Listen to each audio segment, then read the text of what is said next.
जब मैं खुद अपने बारे में बात करूं तो दो चीज़ें हैं। पहली चीज़ ये है कि आई लाइक माई जॉब। मुझे कंपनीज में इन्वेस्ट करना, स्टॉक मार्केट्स, ये मैं बहुत टाइम 20 साल से कर रहा हूँ and I really love and enjoy my job. और दूसरी चीज़ ये है कि as somebody who grew up in a South Indian middle class family, बचपन से ये कहा गया था कि मेरे आगे जो ऑप्शंस है, डॉक्टर या इंजीनियर या चार्टर्ड अकाउंटेंट तब थे, अभी शायद एक स्टार्टअप भी उसमें ऐड कर सकते हैं। बट हम सब लोगों के लिए politics is a dirty place. ये इतना इनग्रेन हो गया हमारी साइकी में कि ये बदलना बहुत मुश्किल है। और अगर मैं थोड़ा और सच कहूँ इसके बारे में, वो पॉलिटिशियन बनने के बाद वो एक चीज़ जो मैं बदलना चाहता हूँ, मुझे वो पता भी नहीं कि वो चीज़ क्या है। तो हम जैसे लोगों के लिए आप क्या करेंगे? मैं दूसरी तरह से देखता हूं। आपने जो अपना एनालिसिस किया वो अधूरा है। अधूरा इसलिए है कि अगर आप जो कह रहे थे वही होते तो आज आप यहां नहीं होते। आपका एक एक मिनट रुपये पैसों का खेल होता। वो सब छोड़ छाड़ करके दिल्ली की ठंड में आप मेरे साथ अपना दिमाग खपा रहे हो। मतलब कि आप डेमोक्रेसी, पॉलिटिक्स, इससे जुड़े हो। पॉलिटिक्स का मतलब चुनाव नहीं है। पॉलिटिक्स का मतलब हार जीत नहीं है।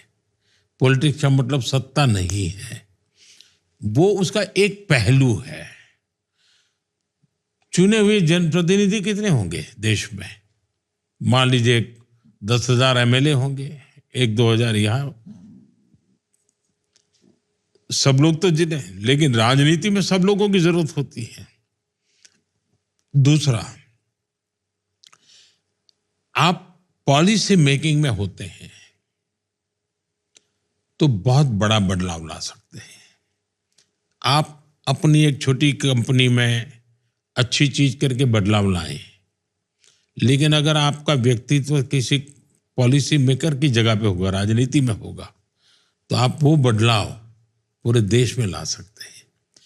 तो सबसे बड़ा एडवांटेज ये होता है शासन व्यवस्था में कि आप नीतियां बना सकते हैं। नीतियों को एग्जीक्यूट करके आप स्थितियां बदले से बदल सकते हो।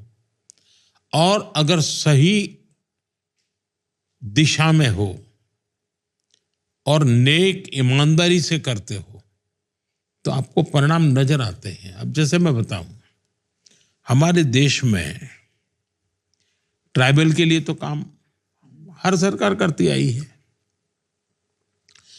लेकिन हमारे राष्ट्रपति जी द्रौपदी मुर्मू जी वो समाज के उस तबके से आती हैं।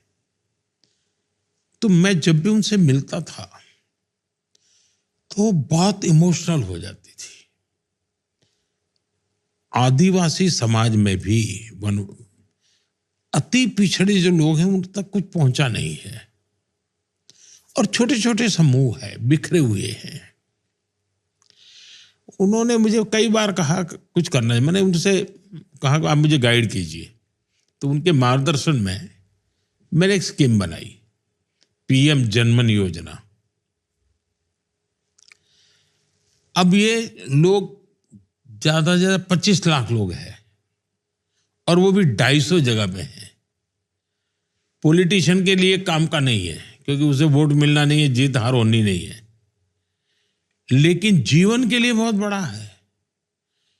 द्रौपदी जी उस समाज को जानती थी, उन्होंने मुझे आग्रह किया और मैंने पीएम। और आज जब मैं सुनता हूं कि साहब वहां पहले ये नहीं था, अब ये हो गया, वो नहीं था, हो गया, तो मेरे मन को एक बड़ा सेटिस्फेक्शन मिलता है कि जगह का क्या उपयोग हो सकता है। जिसको किसी ने नहीं पूछा उसकी पूजा करने का मुझे अवसर मिल गया।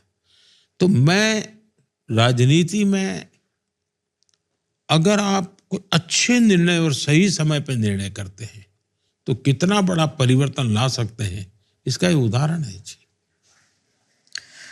और सर, मैं कोई जर्नलिस्ट नहीं हूँ, ना ही मैं एक पॉलिटिकल एक्सपर्ट हूँ। अगर मैं पॉलिसीज़ के बारे में बात करूँगा तो I sound like an idiot. इसके लिए शायद बहुत सारे मोर एक्सपीरियंस लोग हैं। But if I go back to failure, क्या आप और दे सकते हैं? और उनसे आपने क्या सीखा फ्रॉम फेलियर्स? बचपन में भी हो सकता है, सीएम के टाइम में, पिछले 10 साल में। वैसे मुझे सेटबैक तो बहुत आए हैं। अब जैसे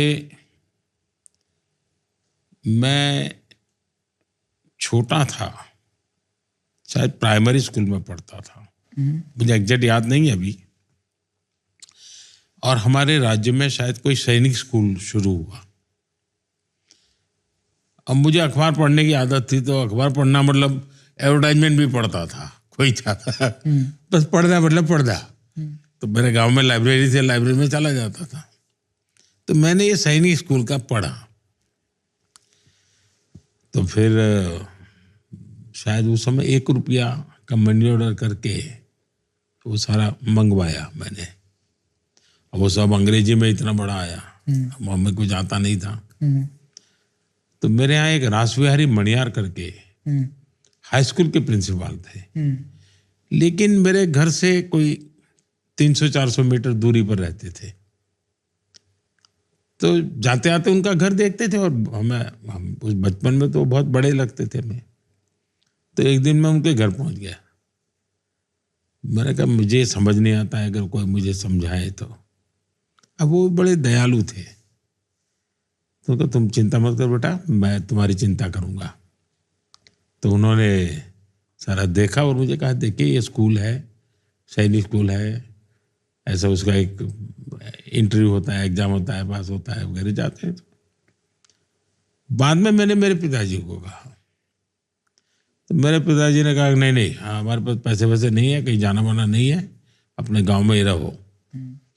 अब वो मेरे मन में पता नहीं, एक सैनिक स्कूल एक बहुत बड़ी चीज होती है देश के लिए, नहीं कर पाया।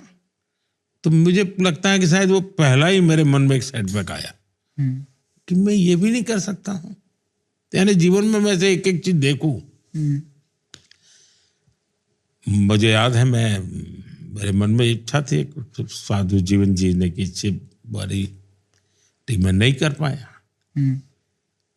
और मेरा पहला प्रयास तो था कि मैं रामकृष्ण मिशन में अपने आप को जोड़ूं।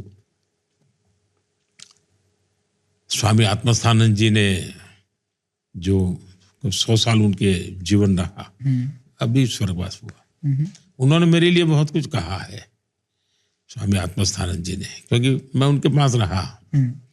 लेकिन रामकृष्ण मिशन के कुछ नियम थे, मैं उस क्वालिफिकेशन में बैठता नहीं था, तो मैं वहाँ फिट नहीं हुआ, तो मुझे मना कर दिया गया। लेकिन मैं निराश नहीं हुआ, मेरे लिए मेरा सपना अधूरा रह गया, लेकिन मैं निराश नहीं हुआ। मैं सेटबैक ही था मेरे जीवन में, ऐसे ही भटकता रहा, फिर और कहीं कुछ संतों महंतों को ढूंढता रहा, वहां भी कुछ सफलता नहीं मिली, एक प्रकार से मैं कह सकता हूं। तो फिर लौट के आ गया। शायद नियति ने कुछ ऐसे ही सोचा होगा, तो मुझे इस राह पर ले गई नियति।